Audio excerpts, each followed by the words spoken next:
So today we got disturbing last scene footage of murder victims by Chilling Scares. Original video will be in the link in the description. Shout out to Chilling Scares for the video. And yeah, let's just check this out. Let's see this shit, bro. This is some crazy shit. I ain't gonna cap to y'all. Stay safe out there. Lock in. On the evening of June 2nd, 2007, 18-year-old Kelsey Smith went shopping alone. Okay. She had just graduated from high school 9 days earlier and wanted to buy a 6-month anniversary present for her boyfriend, John. However, what was meant to be a quick, uneventful shopping trip instead turned into a tragedy. The fuck Though happened? nothing seemed out of place at first. Kelsey left her home in Overland Park, Kansas at around 6:30 p.m. and See, that's her problem, bro. Her ass is in Kansas. What the fuck is there to do in Kansas? What the fuck? reached the Target near Oak Park Mall without any trouble about 30 minutes later. She even called her mother shortly after arriving at the store to ask where she could find gift boxes. Unfortunately, this was the last conversation anyone ever had with her. Really? Her family grew concerned when more than an hour passed and she still hadn't returned home. There was no message from her about some unexpected delay and her phone was going straight to voicemail. Hi guys, it's Kelsey. Obviously, I can't come to the phone right now. Leave me a message. Bye.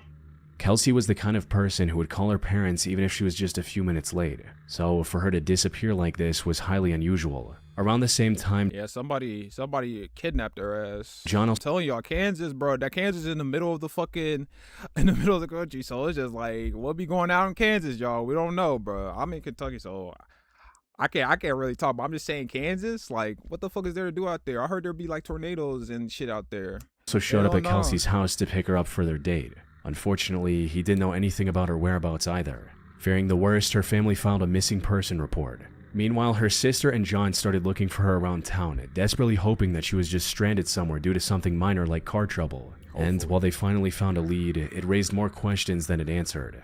They were searching the area surrounding the target when they spotted her car parked outside the Macy's on the opposite side of the Oak Park Mall about half a mile from her last known location.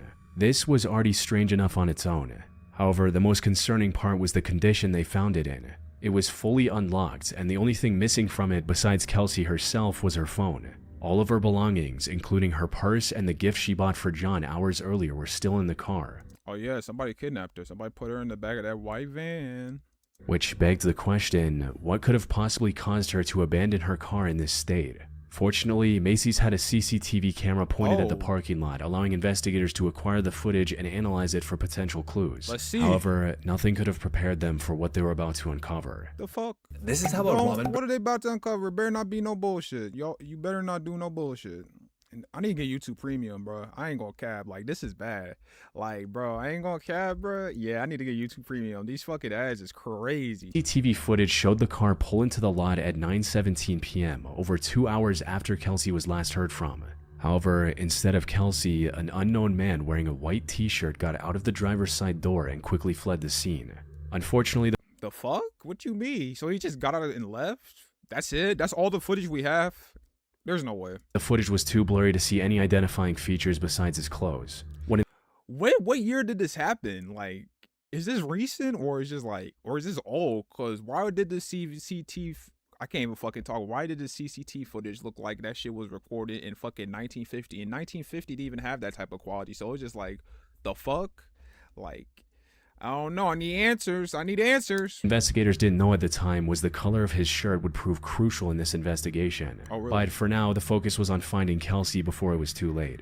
The next step in their investigation was to analyze the last known footage of Kelsey shopping at the Target. Unfortunately, this footage didn't show anything unusual, at least at first glance. Target's surveillance system had captured her entire shopping trip. Everything from entering the building, to calling her mother, buying the gift, and then leaving in her car. However, while doing a frame-by-frame analysis, one of the detectives noticed a tiny anomaly near the end of the footage. As she was Where? about to get in her car, the camera captured what looked like a man in a white t-shirt running toward her at the last second. Oh, yeah, right here. What the fuck? I could see that shit. There was a strong chance that this was the same Why does this shit look blurry as fuck? Like, this shit's at 1 frames per second, my nigga. What the fuck? man who would later abandon her car in the Macy's parking lot hours later. With this newfound knowledge, investigators watched the footage again, and this time they noticed something even more horrific. As What? Kelsey was browsing through the store, a man in a white t-shirt could be seen stalking her through every aisle. Oh hell no, niggas like that need to get on somewhere. What the fuck? Like how do you spend your day just stalking somebody? Like get a life, my nigga. Like what the hell is this? This shit weird as fuck, bro. Like He kept following her until she was about to pay for her items. you that pussy, like you're not gonna go up to her and start a conversation. You gonna follow her and stalk her? You a weirdo. And then rushed One of out of the those. store before her, likely so he could ambush her as she was getting in her car. He a pussy. Fortunately, the entrance camera managed to capture the only somewhat usable image of his face, allowing Nigga investigators got flip flops on. to set up a tip line for anyone who knew him. Another camera also captured the make and model of his truck when he arrived at the store minutes earlier. This narrowed down the search considerably. All they needed now was information on who this man was. And after sifting through hundreds of false reports, investigators finally received a tip from someone claiming to be his neighbor. They recognized his face and truck on TV and immediately called the police. Not long after, officers arrested 26-year-old Edwin Hall at his home. So your name's Edwin Hall. Now, what the fuck? Like, what the fuck are you doing, bro? Like, are you that bored in life that you gotta stalk girls? Like, you're not getting pussy, bro? Cause it just seems like, what do you gain from doing this type of shit? Like, does he even know her? Like, we gotta know more. Cause it's just like, what the hell, bro? Like, I don't know how these niggas be doing this type of weird shit. Like, this shit don't make sense to me. This shit don't be adding up. He was getting ready to leave the state for a supposed vacation with his wife and kids. Fortunately, officers were able to reach him before he fled. Though, to their surprise, Edwin confessed to being at the location without any pushback and even confirmed that he was the one in the CCTV footage. But he also denied having anything to do with Kelsey. Luckily, his lie did not last long. Investigators had actually found a single unknown fingerprint on the seatbelt latch of Kelsey's car when searching through it earlier. However, it didn't match any print they had on record. But with Edwin's arrest, they were able to take his fingerprints, which turned out to be a perfect match for the one found in Kelsey's car. The same day, police also found Kelsey's remains near a lake in Missouri, about 20 miles from the target. What the fuck, dude? RP, man. RP Kelsey. None of which would have been possible if Kelsey's last shopping trip hadn't been captured by Target's surveillance system. Edwin was charged with the kidnapping and murder of Kelsey Smith and stood trial in July 2008. He pled guilty to all charges to avoid the death penalty and was sentenced to life in prison without the possibility of parole. Deserves. That's what you get. The fuck? Like, what do you gain from doing that? Like, you don't gain nothing. What is the goal of him doing that? Like, you don't gain nothing from doing this. I hope you guys know that. Like, some of you guys are dumb as fuck. You guys don't realize that. Like, you offing somebody, what do you gain from that? You don't gain nothing. You just gain, I don't know. I don't know what you gain, but I'm just saying, like, you don't gain shit. You're just gonna gain the consequences. Simple. I don't know why I said consequences like that. That was a little accent. On the night of Valentine's Day 2017, a home security camera installed outside the house of 35-year-old Ellie Tran showed her returning home from work and pulling into the driveway. Unaware that a dangerous stalker was hiding just outside the camera's view, waiting for the right opportunity to attack. As soon as she got out of the car, the stalker lunged at her from behind the bushes and tackled her to the ground before running away on foot just seconds later. And while Ellie looked mostly unharmed at first, the attacker had actually injected her with a cyanide-filled syringe while she was on the ground. Why? Why? Which, for those who don't know, is one of the deadliest poisons on Earth. What made this situation even worse was the fact that this wasn't a crazed stalker or a random serial killer. Instead, this was 30-year-old Joseph Merlino III. I'm sorry for pausing, y'all, but I'm just like, what the fuck, bro? Y'all niggas, y'all in your late 20s, 30s acting like this? Y'all can't control yourselves? I'm 22. And it's just like, it's sad. It's sad to see that these guys can't control their angers. God damn, what the fuck?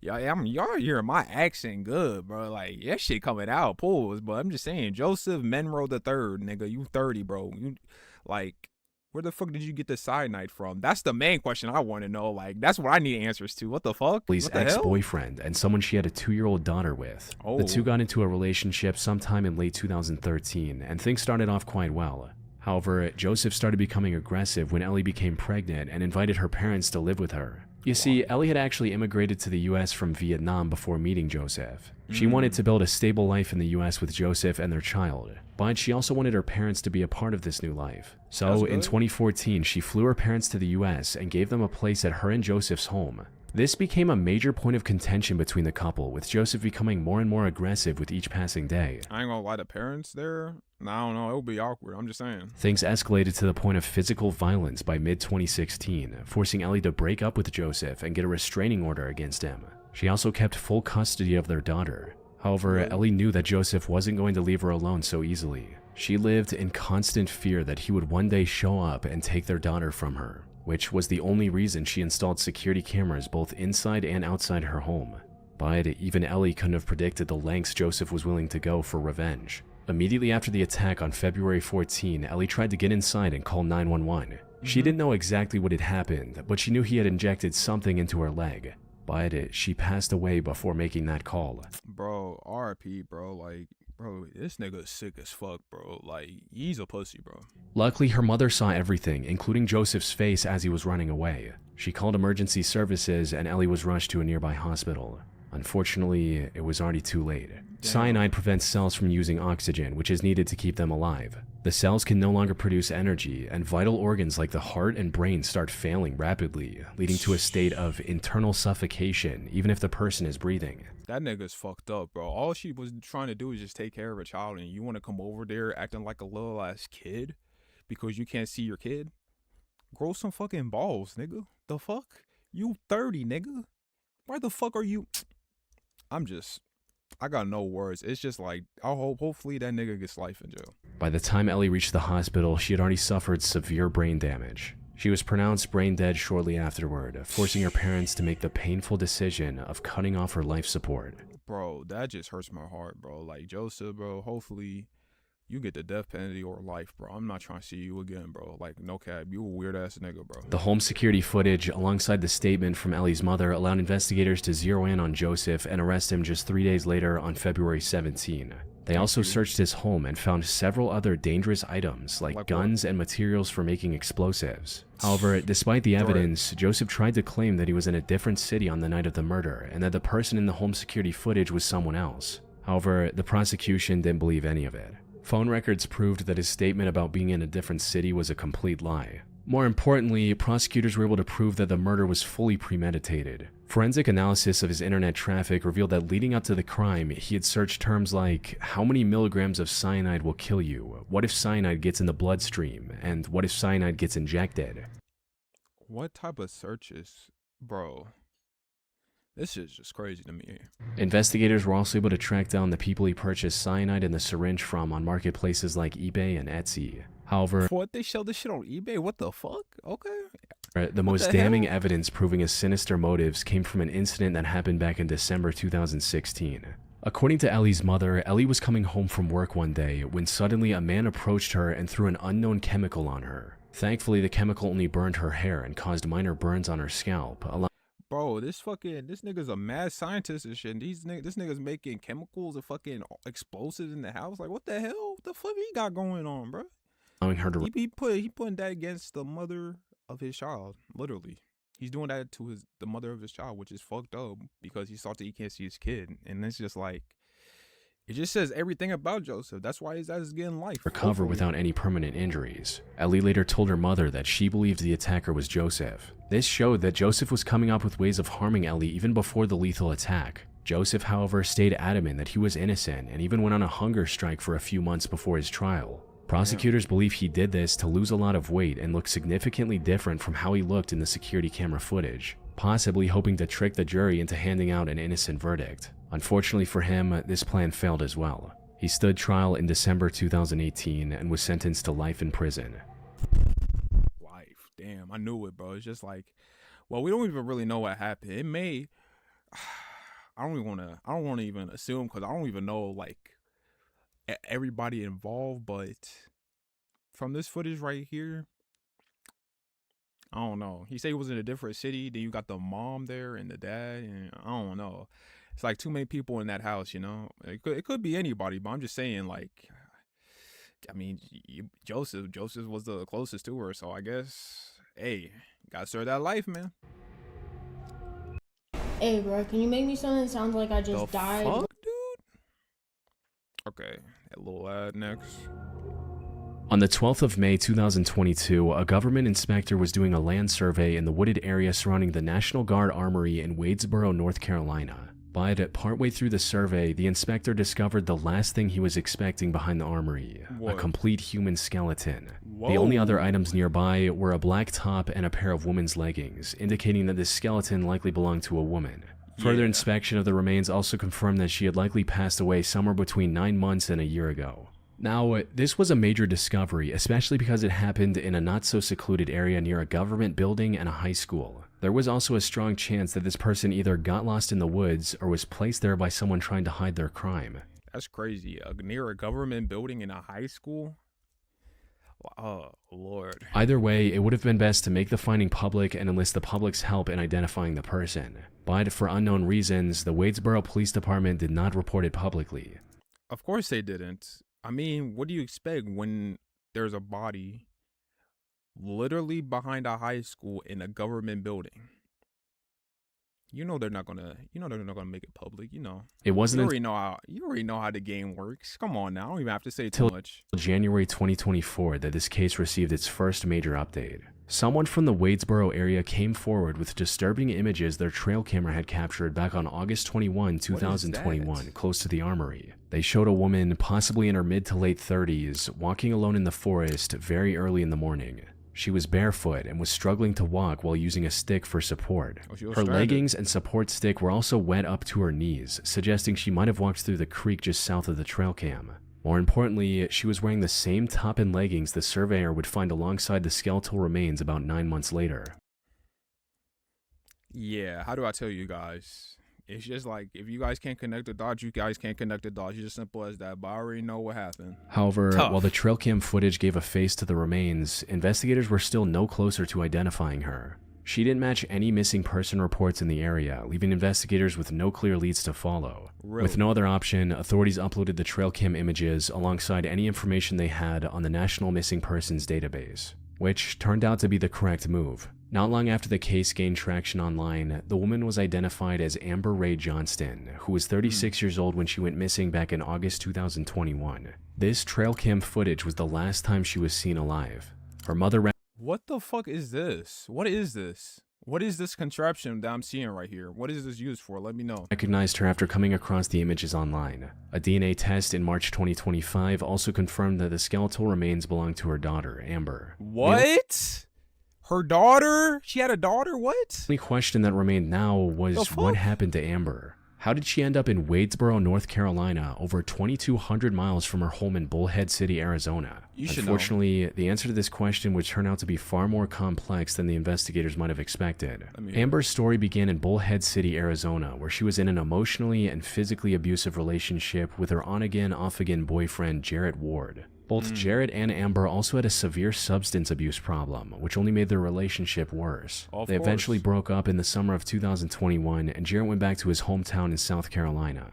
Oh, I already know what happened. His ass probably got salty and shit. His ass got in his feelings. During this time, authorities had their first strange encounter with Amber. On the 8th of August, at around 8 a.m., she apparently went swimming with someone she had just met. He stayed behind on the water's edge while Amber dove in, leaving her ID and clothes behind in his care. He went back to get a life jacket for himself, but when he returned, Amber was nowhere to be seen.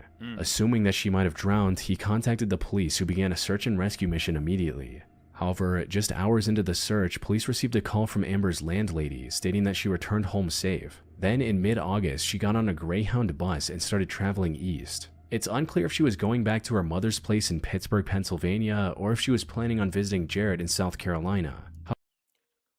I'll probably have to go with the second option. She was probably trying to visit her little ex. You know how these females get. However, she didn't reach either of these destinations. Witnesses saw didn't? her purchasing a bus ticket in Winston-Salem, North Carolina on August 17, 2021, and that was the last time Amber was ever seen alive. The last ping from her phone came from Charlotte on August 19, 2021. 3 days after that, she was captured by the trail camera in Wadesboro, over 90 miles from Winston-Salem, before disappearing completely until her remains were discovered 9 months later. However, how she Dang. reached Wadesboro or why she went there in the first place remains a mystery to this day. The most puzzling part of her case How is that a mystery? Aren't there like surveillance cameras everywhere? Like, they don't know what happened to her. Like what? Like come on now. Like is that authorities still haven't considered any foul play in her disappearance and death, even though there are countless signs strongly pointing towards that possibility. The biggest of which are SNAP food stamps and credit card, both of which were used by other people, including Jared after her supposed death. She had actually told her mother about Jared stealing her credit card to purchase drugs in the past. So him somehow getting a hold of it and using it for online purchases after her death should have made him the #1 suspect. Yeah, unfortunately, Jared passed away himself from an overdose in 2022, leaving investigators with no lead to follow. The second strange sign so both of them passed away. What the fuck, bro?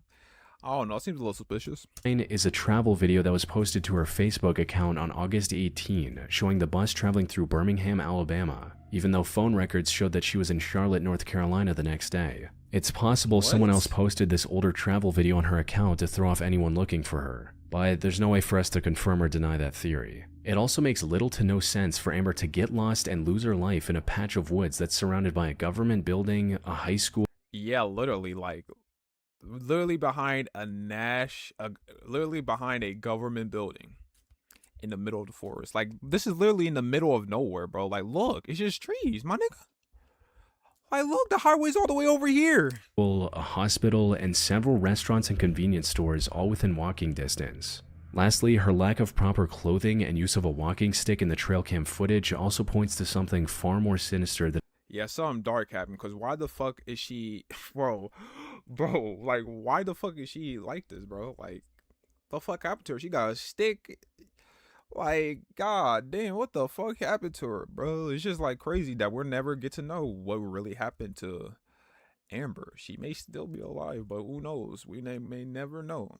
her just getting lost in the woods. Unfortunately, with the primary suspect now passed away himself, the truth of what happened to Amber in August 2021 will likely never come out. Yeah. No possibility. Everyone keeps promising. No possibility at all. You know damn well they're never going to release that shit, which is sad.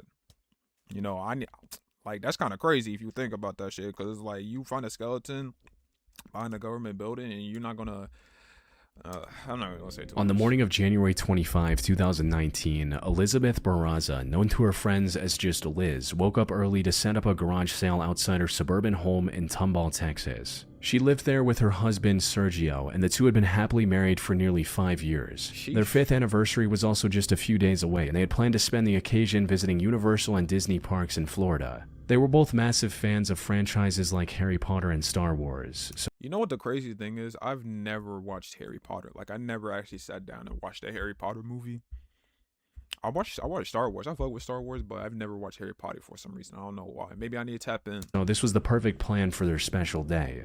Tragically, Liz never lived to see this day she had been looking forward to. As she was setting up the garage sale, security cameras from around the neighborhood captured a black truck driving in and parking a few lots down from Liz's house. Shout out Nestor. The driver of this truck then got out, approached Liz in her driveway, and started talking to her about something at around 6:58 a.m. In the Her morning? doorbell camera recorded her saying good morning to this person in a way that made it seem like she didn't know who they were. But it's too early to be doing that shit. What the fuck? 6:58 a.m. God damn, we doing this type of shit? Okay. But then, just a few seconds later, unprompted, the person took out a firearm and opened fire, shooting Liz 4 different times before running back to their truck and driving away. This ain't 3 GTA. different What the neighbors fuck? called 911 seconds after hearing the gunshots. First responders arrived just a few minutes later and rushed Liz to a nearby hospital. Unfortunately, the damage was too severe, resulting in her passing away shortly after arriving. The video footage captured the whole incident, but it wasn't clear enough to pick up any identifying features. However, as the investigation went on, the biggest issue that confused the authorities was the complete lack of a logical motive. First of all, this wasn't a robbery or something along those lines. The killer didn't take anything and just ran off after committing the crime. Exactly. And he shot her 4 times. Like, what the fuck? More importantly, the way they made sure to shoot her one more time after she had already fallen to the ground made it seem like this was a deliberate hit, almost as if someone had sent a hitman after her. However, investigators couldn't find any reason why someone would do that. Yo, that's crazy. I'm not gonna lie. A hitman, bro? Oh my gosh. That's fucking crazy as hell, bro. That's why I'm saying, like, y'all gotta be aware of your surroundings and shit. Y'all gotta stay safe out there, because we living in some different times. I ain't gonna cap, so it's just like, y'all gotta be aware, because what the fuck? A hitman, my nigga. Like, what the fuck, bro? Who the fuck's ordering hitmans? Like, Was it that deep? Like, god damn, what the fuck? Everyone who knew Liz described her as the brightest person they knew. She wanted nothing more than to see others happy and even spent her free time cosplaying as a stormtrooper and visiting Yeah, she seems like, bro, like, what the fuck's wrong? Like, she seems like a good, genuine, hardly person. Like, what the fuck? children's hospitals to cheer them up. Security footage from around the neighborhood also showed the killer driving around her home and staying in nearby parking lots hours before the crime. The timing of the crime was also quite suspicious. It happened just 4 minutes after Sergio had left for work. Whoever the killer was, It happened just 4 minutes after Sergio had left for work. Interesting. they knew the couple's schedules. Liz had also not told anyone about the garage sale beforehand, so there was no way for some random person to know that she would be alone outside at that time. This precise timing pretty much ruled out the possibility of a serial killer taking advantage of the opportunity, bringing authorities back to square one. The only possible lead they had was her husband, Sergio, and for a good reason. Spouses are often involved in these types of murders, especially when infidelity is involved. Putting Yeah. Sergio as the mastermind could also explain how the killer knew about the garage sale and the exact time Sergio would leave for work. Yeah, like he knew where she was and everything. So it's just like, Sergio, I don't want to say you did it, but I'm just saying, like, I don't know. I just need to see the footage clearly, bro. It's just like, I don't know why all these fucking surveillance cameras are in 1 frames per second. Like, what the fuck, bro? Like, I can't see shit. It should be clear. We're in 2026. Why is this shit still blurry, bro? However, after thorough investigation, the police found no evidence of Sergio's involvement. Really? Their marriage was simply too perfect and problem-free for him to have any reason to take her life.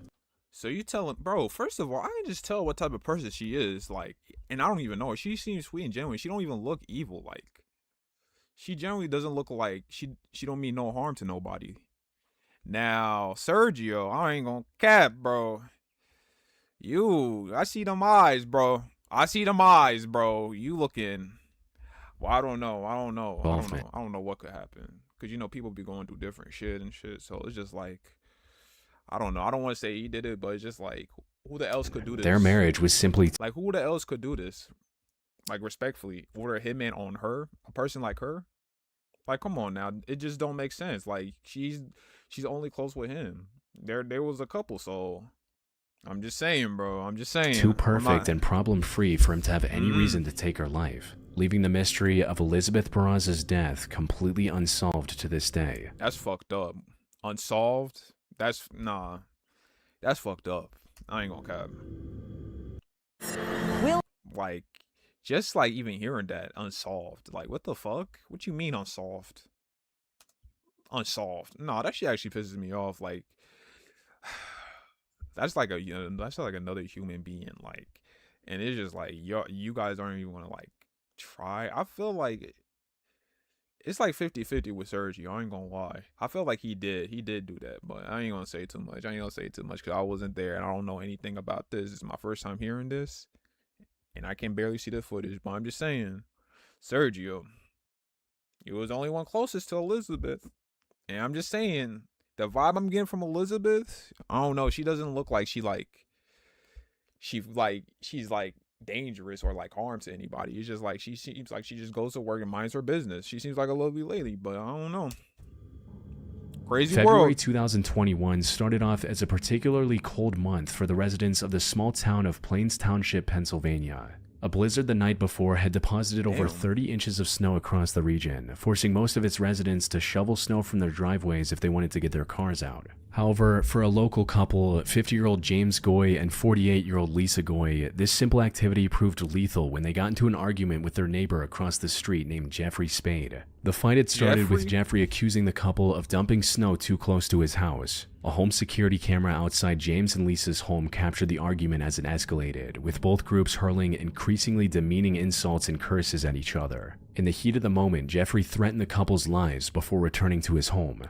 But why though? Like, why are you guys threatening each other? Like, it's not even that deep, bro. Like, if y'all don't get y'all asses inside, y'all arguing like little ass kids. See, that's why I don't get these like older people, bro. They be like, bro, it's just like, I don't know, bro.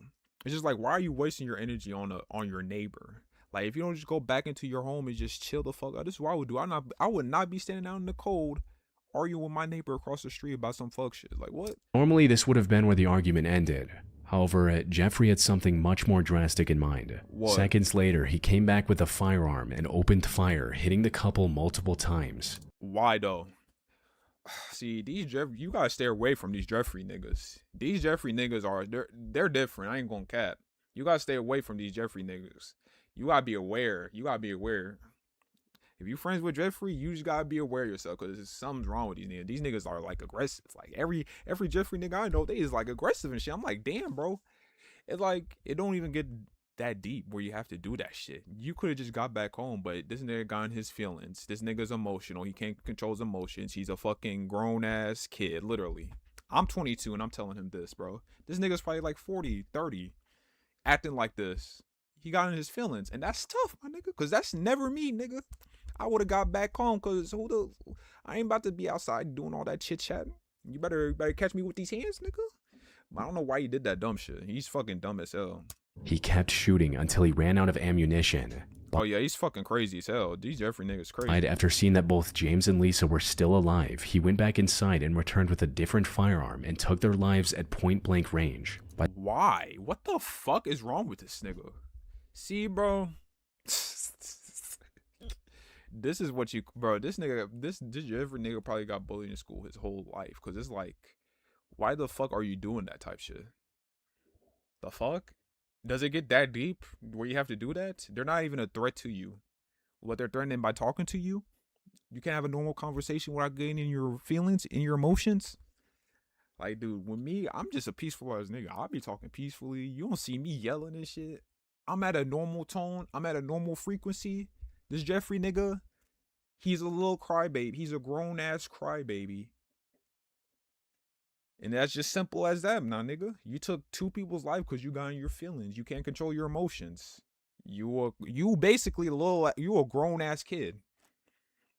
Like, swear, bro. These niggas think they are, bro. These niggas.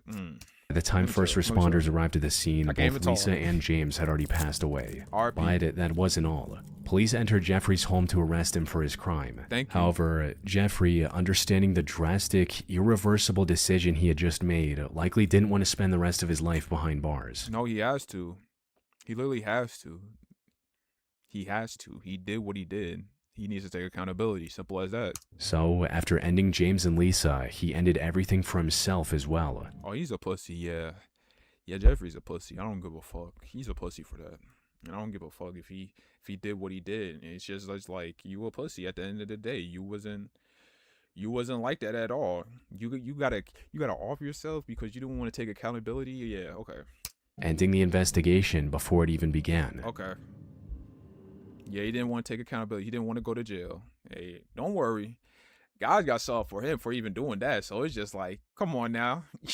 Hell to your ass, nigga. Come on now. You already know where you're going. On the morning of February 12, 1993, Denise Bolger was visiting the New Strand Shopping Center in Bootle, England with her 2-year-old son, James. At one point during shopping, she let go of James's hand for a split second to pay. But when she looked back, James had vanished without making a sound. In a panic, she immediately began looking for him, hoping that he was just wandering around the shopping center. However, James was nowhere to be found. She also called the police, who arrived within minutes and started searching for James in the streets surrounding the area. Over the next 2 days, more than 100 officers searched the streets of Bootle while helicopter teams searched across the canal. Unfortunately, despite their combined efforts, they didn't find a single clue that could lead them to James. However, what looked like a simple missing child case at first would turn out to be one of the most disturbing crimes of the 20th century. The truth came out on February 14th when a group of young boys discovered James's remains on a railway track 2.5 miles from the shopping center. What the fuck? Oh my gosh. His body had been sliced in half by a passing train. What the Oh, whoever did this is going to hell, and whoever the parents are going to hell. Like, it's just like, what the fuck? Why is a 2-year-old even? My gosh, dude, it's just like the parents, just basically like, just everybody that was involved in this boy's life, they're all going to hell. Because what the fuck? What do you mean? Why is there a 2-year-old on a train track by himself, sliced? What the fuck, my nigga? However, that was only the tip of the iceberg. Sometimes I feel like I be living in a different world. I feel like I'm not even in this reality where these niggas be doing this shit. Cause bro, this is like some crazy fuck shit. I ain't gonna cap. Like I deadass be thinking I'm in a whole different world than the rest of these niggas, bro. Like what the fuck? A later autopsy report This is revealed that some James had weird a shit. total of 42 injuries across his body, including 10 42? skull fractures and much more. Dude, who would do this? Like actually, who the fuck would do this? Oh no. And they say protect the kids, and this is what they do to the kids.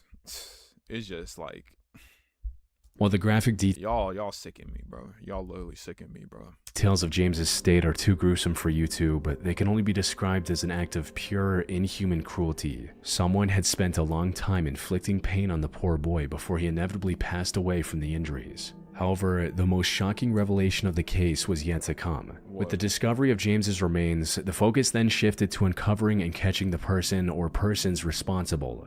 Fortunately, It's the parents. Like, where the fuck are the parents at? The parents should be responsible. And where the fuck are the cameras? Like, we're not seeing no footage of them. Like, we don't see no footage. Like, that's crazy. That's crazy. shopping center had CCTV cameras around the facility. Oh, never and mind. after scouring through the footage, investigators finally found their first solid lead. One of the cameras had captured the culprit taking James out of the shopping center, but it wasn't an adult as most would have suspected. Instead, James was seen being led away by two strikingly young boys. Footage from other cameras showed the two boys just hanging around the shopping center and shoplifting things like candy, toys, and paint. Candy, toys, and pain. What? Then at 3 This happened in 1993? God damn. Okay, I wasn't even born. This is different times. Okay. 42 p.m., they guided James away from his mother and took him outside. But there was no way for the investigators to identify the two boys on their own. Okay, I'm sorry for pausing. I'm pausing way too much on this, and this is my bad. I don't even care. The original video will be in the link in the description, but like I said, the mother needs to be held accountable. The two, what the fuck? Like, the mother should be in jail. Like, no questions asked. Why the fuck are you not looking over your 2-year-old child? And why the fuck are two boys having your kid and you're not even noticing? Does that even make any sense? Like, how as a mother have a 2-year-old kid and you letting two other boys take your kid from you and you are not doing nothing about it? It just says everything I need to know about this situation. Like, literally. She didn't even try to get the kid back or nothing. Like, it just says everything I need to know about her as a human being. It's just like, you just wanted to have a kid just to have a kid. Literally, you didn't care about this kid at all. Come on now. So they released some of the enhanced footage on TV, resulting in a woman recognizing them and calling the station. On February 18, 6 days after James's murder, she recognized them, but she didn't do nothing about it. But 6 days? Okay, yeah. police arrested 10-year-old John Venables and Robert Thompson from their homes. Yo, I'm pausing way too much, bro. Okay. It's just like too much shit going on. 10-year-old? Oh my gosh. Yeah, this mother right here, I ain't gonna cap. You letting a 10-year-old take your kid from you? Yeah. She definitely, these two are definitely a part of this for sure. Like, I'm not even dumb. It's just like noticeable. Just look at them. Like, at 10 years old, I wasn't even doing this type of shit, my nigga. Like, what? Nigga. 10 years old, I was not doing this shit. I put this on I was not doing this shit. I was in 5th grade when I was in 5th grade. Nigga, I wasn't doing this shit. This happened in 1993, my nigga. Yeah, the mother has something to do with it. Literally. What followed was an extensive 20-hour-long interrogation where the two initially tried to deny everything. But after some pressure, John buckled and confessed, stating, "I killed James. I did it. We did it. Will you tell his mom I'm sorry?" Police also interviewed around 30. I don't even want to hear that bullshit. The mom, why isn't the mom being interrogated for 20 hours? Why are there two little kids being interrogated? Like, pull back the CCTV footage. You obviously see James. Where's the mother? Bring the mother and interrogate her for 20 hours. Why are two kids being involved? Why are two kids being interrogated? They're 10. Like, okay. See, niggas don't love kids at all. Like, niggas just want to have kids just...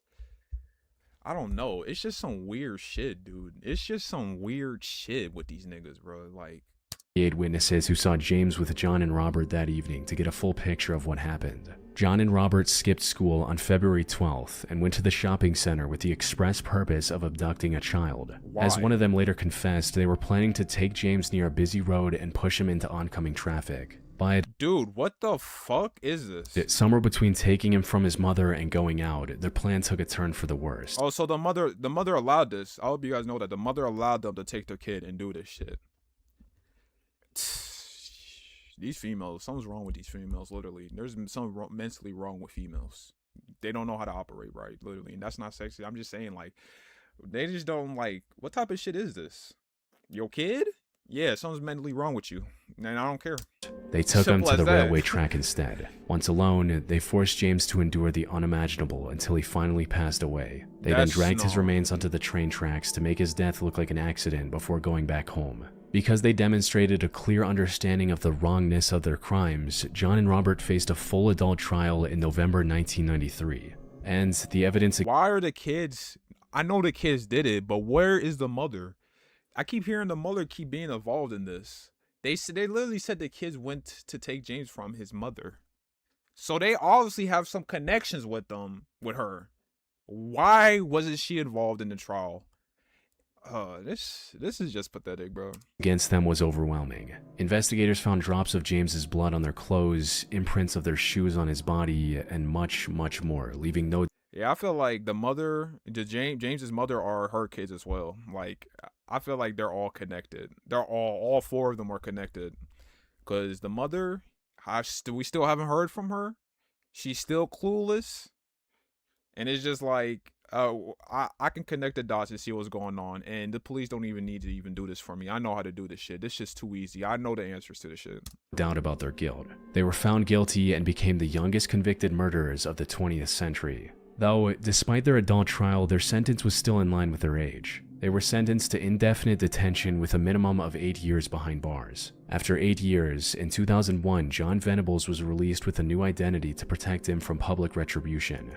Nope. Why? Don't protect this nigga. What? Protect him from public retribution. No, he did what he did. He needs to take accountability. He needs to walk through life knowing what he did. Why are you guys trying to baby him? Is this all? Yeah. This just tells me everything I need to know. This tells me everything I need to know. You're trying to hide him from public retribution?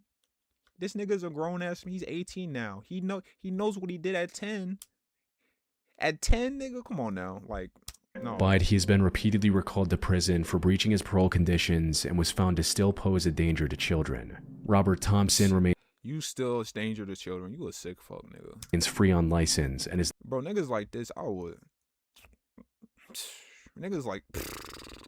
I'm not even about to even say it too much, but niggas like this, I would... If they did some shit like this, they would have been... Let me chill. Not been known to reoffend since his initial release. Let me chill. I'm not even gonna say too much. I'm not even gonna say too much. But niggas like these, bro, they need to be like...